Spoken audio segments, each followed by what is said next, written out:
सम्मान हम सब लोगों की जिम्मेवारी है, लेकिन पत्रकारिता के भी कुछ एथिक्स होते हैं, उस एथिक्स के हिसाब से उनको काम करना पड़ता है। और मेरा ये मानना है कि पत्रकार भी एथिक्स के हिसाब से काम करें। और निश्चित तौर पर सब आदमियों को अधिकार है, सब आदमियों को अधिकार होता है, अगर किसी के बारे में कुछ लिखना तो उसकी व्यक्तिगत जानकारी रिसर्च करके लिखे, तभी अच्छा लगता है। यही मैं कहना। धन्यवाद। अब क्या अब व्यवस्था दे दूं? माननीय रणधीर शर्मा, चलिए। मुख्यमंत्री जी जो बात कह रहे हैं, आप भी कई बार प्रेस कॉन्फ्रेंस करते हैं।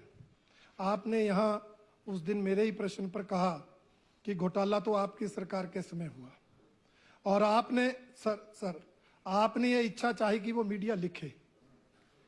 ठीक है, जब आपने उसी आधार पर हम भी कह रहे हैं, हम भी तथ्य दे रहे हैं, हम बोल रहे हैं आपको लगता है नहीं घोटाला, आप हमारे पर कार्रवाई करो ना। आप पत्रकारों को क्यों लिखने से रोक रहे हैं? उनकी स्वतंत्रता को क्यों बंद कर रहे हैं? ये आप जो आरोप लगा रहा है, हम बाई नेम लगा रहे हैं, हम मीडिया पर लाइव होकर लगा रहे हैं। आप अगर वो आरोप गलत है, तथ्यों पर आधारित नहीं है, आपने जो कार्रवाई करनी हमारे पर करिए। आप मीडिया को इस तरह डराएंगे, धमकाएंगे, ये लोकतंत्र के जो हमारा महत्वपूर्ण स्तंभ है उसके अधिकारों का हनन होगा, जिसको हम सहन नहीं करेंगे। ठीक है, थैंक यू वेरी मच। मैं भी बस, अच्छा, माननीय मुख्यमंत्री महोदय, ऐसा कह रहे कि सदन का अगर आप एफिडेविट देंगे, मैं दावे के साथ कह सकता हूं रणधीर जी, हमारी सरकार इंक्वायरी भी करवाएगी। आप एफिडेविट दीजिए, और किसी के कहने से नहीं। और क्योंकि एफिडेविट देके हम जो एफिडेविट देना उसके खिलाफ कार्रवाई करने लायक तो होते हैं, उसकी बात को करने के लिए होते हैं। सदन की छूट प्राप्त करके हर कुछ यहाँ सदस्य बोलता है, सदन की छूट प्राप्त करके, क्योंकि सदन ने एक छूट दे रखी है। आप एफिडेविट दीजिए, मेरी सरकार किसी भी घोटाले की इंक्वायरी करवाएगी। और दूसरी बात, मैं बहस में नहीं पढ़ना चाहता, आपको मैं बताना चाह रहा हूं, दिस इज ट्रू।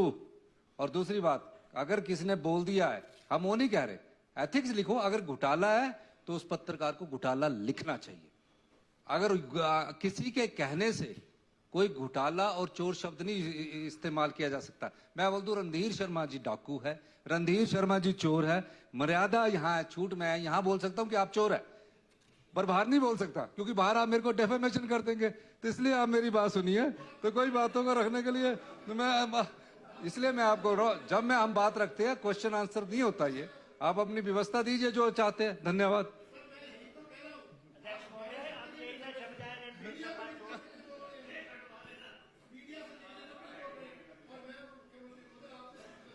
बस बस हो गया Ranjit, I am not allowed, मैं अलाउ नहीं कर रहा। मान Randhir Sharma ji, with in 1 minute. Sir आप जो कह रहे हैं, क्या आज तक सरकारों ने जो इंक्वायरी की है, जांच की है, वो एफिडेविट लेकर की है? इतिहास बता दे, रिकॉर्ड बता दे, हम भी एफिडेविट दे देंगे। अगर सरकार ईमानदार है, अगर मुख्यमंत्री महोदय मानते हैं कि हम बड़े पारदर्शी हैं, तो इंक्वायरी करने से घबराते क्यों हैं? कराइए, कराइए जुडिशियल इंक्वायरी। डर किस बात का है? उसमें एफिडेविट की क्या जरूरत है? फैक्ट सामने है, फैक्ट्स मैंने नहीं दिए, मैं नहीं घर से लाया, आपके ही डिपार्टमेंट ने दिए, आपके माध्यम से दिए, आपने वेट करके दिए, उन्हीं के आधार पर साबित हो रहा है। तो इंक्वायरी से डर क्यों रहे? परंतु वो कराना ना कराना आपका विशेषाधिकार है, परंतु आप लिखने से मीडिया को नहीं रोक सकते। चलिए हम अगर आरोप तथ्यों पर लगाएंगे तो media is free. Mukesh ji हंस रहे हैं क्योंकि पत्रकार रहे हैं, ये क्या क्या लिखते थे, कैसे कैसे लिखते थे, सब जानते हैं। चलिए, और इसलिए ये पत्रकारों की आजादी को समाप्त नहीं किया जाए। Thank you. ये जो विषय यहाँ पर माननीय रणधीर शर्मा जी ने उल्लेख तो मेरा ही किया, फिर उसके बाद डाइवर्ट कर दिया वरे परे। मैंने सुबह ये कहा था, पत्रकारों की स्वतंत्रता के ऊपर कहीं भी हस्तक्षेप ये माननीय सदन नहीं करना चाहता। Let me clarify this. पर पत्रकार बंधुओं की भी जिम्मेवारी है। ये लोकतंत्र प्रजातंत्र के 3 पिलर और चौथा प्रेस भी उतना है जो जनता तक यहाँ के संवाद को वहां तक पहुंचाता है।